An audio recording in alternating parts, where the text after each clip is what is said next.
Hello बच्चों, my self Sanjeev Shukla. मैं आप सभी का स्वागत करता हूं हमारे इस वीडियो में। आप सभी के मन में प्रश्न अक्सर आता होगा कि हम ऐसा क्या करें कि हम अच्छे स्टूडेंट बन पाएं, हम ऐसा क्या करें कि हम अच्छे से सीख पाएं, हम ऐसा कौन से गुण अर्जित करें जिससे हम अपने लक्ष्य की प्राप्ति कर पाएं। हमारे शास्त्रों में इसके संबंध में एक बहुत ही अच्छी बात कही गई है। उसी के संदर्भ में मैंने आपको ये वीडियो प्रस्तुत करने का सोचा है। तो शास्त्रों में क्या कहा गया है वो देखते हैं कि विद्यार्थियों के क्या गुण होने चाहिए। और आप विश्वास रखिए कि अगर आपने ये गुण अपना लिए तो आप निश्चित रूप से अपने आप में बदलाव देखेंगे और निश्चित रूप से आपका जो भी लक्ष्य है उसकी ओर अग्रसर होंगे और उसको प्राप्त करने के लिए आप जो है सारे प्रयास, जो भी प्रयास करेंगे वो सभी सफल होंगे। तो देखते हैं कि क्या है वो गुण जो आपके पास होने चाहिए। ये श्लोक आप सभी ने सुना होगा, 8वीं क्लास 9वीं क्लास में सभी ने पढ़ा होगा। हम जस्ट इसको एग्जाम में पास करने के लिए पढ़ा करते थे, पर इनमें जो रहस्य छुपे हुए हैं उनको भी हमको समझना चाहिए। तो विद्यार्थी के गुण के संदर्भ में इन्होंने बताया है कि विद्यार्थियों के क्या गुण होने चाहिए। पहला गुण इन्होंने कहा है काक चेष्टा, बको ध्यानम, स्वान निद्रा तथैव च, अल्पहारी गृहस्त्यागी विद्यार्थी पंचलक्षणम। तो ये 5 चीजें यहां पे आपको दिख रही होंगी। काक चेष्टा में एक एक करके सभी को एक्सप्लेन करूंगा। बको ध्यानम, स्वान निद्रा, अल्पाहारी, गृह त्यागी, ये 5 सर्कल्स आपको दिख गए। ये 5 गुण जो हैं हर विद्यार्थी के पास होने चाहिए अगर उसको अपने करियर में कुछ भी अर्जित करना है। तो देखते हैं एक एक करके कि इनके क्या मायने हैं। सबसे पहले देखिएगा, काक चेष्टा का क्या तात्पर्य है। काक चेष्टा मतलब, काक मतलब कौवा। आपने देखा होगा, आपने एक कहानी सुनी होगी जिसकी पिक्चर आपको दिख गई यहाँ पे। आपने बचपन में कहानी सुनी होगी कि एक कौवा बहुत प्यासा था और घड़े में पानी जो है वो बहुत निचले स्तर पे था। कौवे को पानी पीना था तो उस पानी को ऊपर लाना पड़ेगा। उस पानी को ऊपर लाने का कैसे उसने सोचा, उसने उस घड़े में कंकड़ डालने शुरू कर दिए।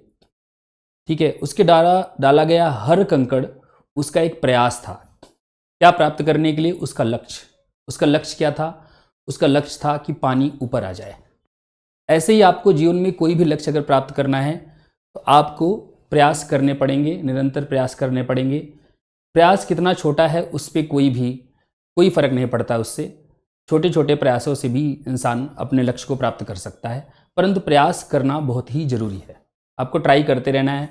अब प्रयास करने का मतलब ये नहीं है कि आप ये सोच रहे हो कि सर कह रहे हैं अच्छा ठीक है, एक बार जैम के एग्जाम में फेल हो गए फिर ट्राई करेंगे, फिर फेल हो गए फिर ट्राई करेंगे। ये वाला प्रयास नहीं है। प्रयास का मतलब ये है कि पहली बार ही जब आप प्रिपरेशन कर रहे हैं, पहली बार ही आप एग्जाम देने जा रहे हैं, तो आप उसी में इतने सारे क्वेश्चंस ट्राई कर लीजिए। इतने सारी जो है क्या नाम है डिफरेंट जो है मॉक टेस्ट दे दीजिए। कहने का मतलब ये है कि पहले ही अटेम्प्ट में आप अपनी पूरी कोशिश लगा दीजिए। तो अगर आप ऐसा करेंगे तो आप निश्चित रूप से सफल होंगे।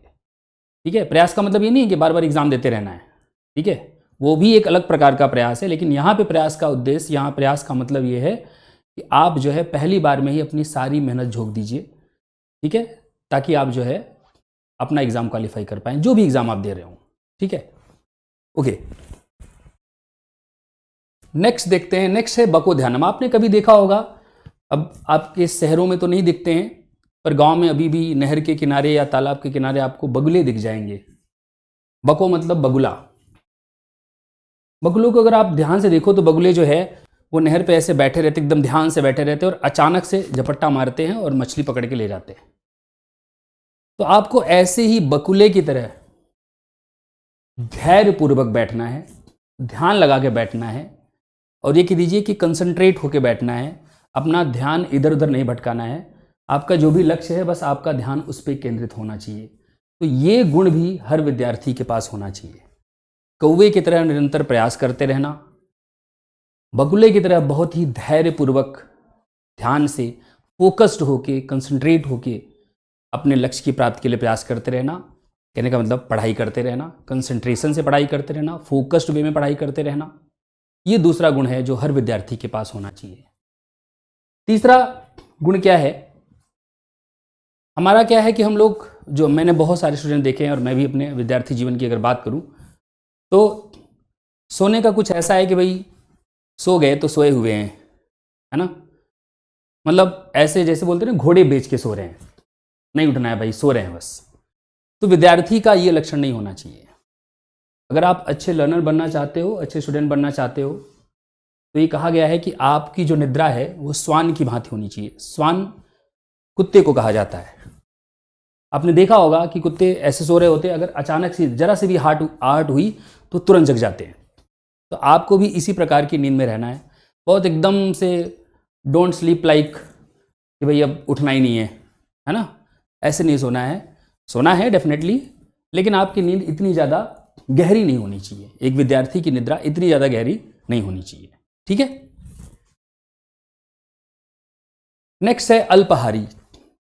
आजकल हमारे पास बहुत सारे साधन उपलब्ध हैं, खासकर कि जो शहरों में रहते हैं, जो बच्चे गांव से शहरों में पढ़ने के लिए आए हुए हैं, अगर वो अफोर्ड कर पा रहे हैं तो उनकी आदत कहीं ना कहीं बन जाती है। बाहर से ऑर्डर कर लिया, बाहर जाके खा लिए, नीचे लगे हुए ठेलों से खा लिए और ज़्यादा ही खा लिए, समझ रहे हैं। उससे होगा क्या कि जब आप ज़्यादा भोजन ग्रहण कर लेंगे तो आपको ना नींद आने लगेगी।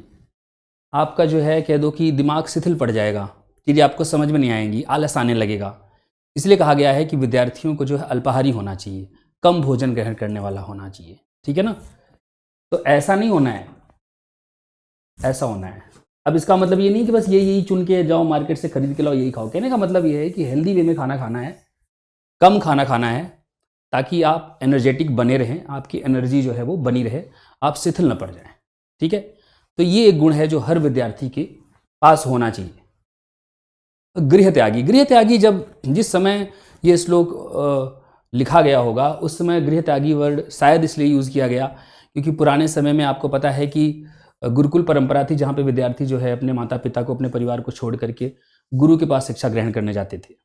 परंतु ऑब्वियसली अब ऐसा नहीं रह गया है। अपने घर पे रह के लोग शिक्षा ग्रहण कर सकते हैं और ऑनलाइन के माध्यम से तो एकदम घर में बैठे बैठे भी कर सकते हैं। यहाँ पे गृह त्यागी का अर्थ इस जमाने में, इस युग में ये लगाया जा सकता है कि जब आप घर में बैठे हैं तो घर के आसपास का क्या माहौल है, बगल में कोई लड़ाई कर रहा है, घर में कोई दो लोग लड़ रहे हैं, या घर में किसी भी प्रकार का कुछ भी डिस्टर्बेंस है, तो उसका आप पे कोई असर नहीं होना चाहिए, ठीक है। आपको ये प्रयास करना है, अगर संभव हो तो जहाँ पे भी ऐसा कुछ भी हो रहा है जो आपको डिस्टर्ब कर रहा है घर में, वहाँ से आप उठ करके ऐसी जगह चले जाए जहाँ पे आपको कोई डिस्टर्बेंस ना हो, ठीक है।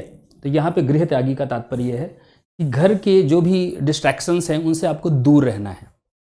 फिर से वही बात मैं कहूँगा कि आपका ध्यान हमेशा बकुले की तरह अपने एग्ज़ाम को क्लियर करने में लगा होना चाहिए। आपका ध्यान हमेशा ही एक कह दो कि कौवे की तरह बार बार प्रयास करते रहने का होना चाहिए।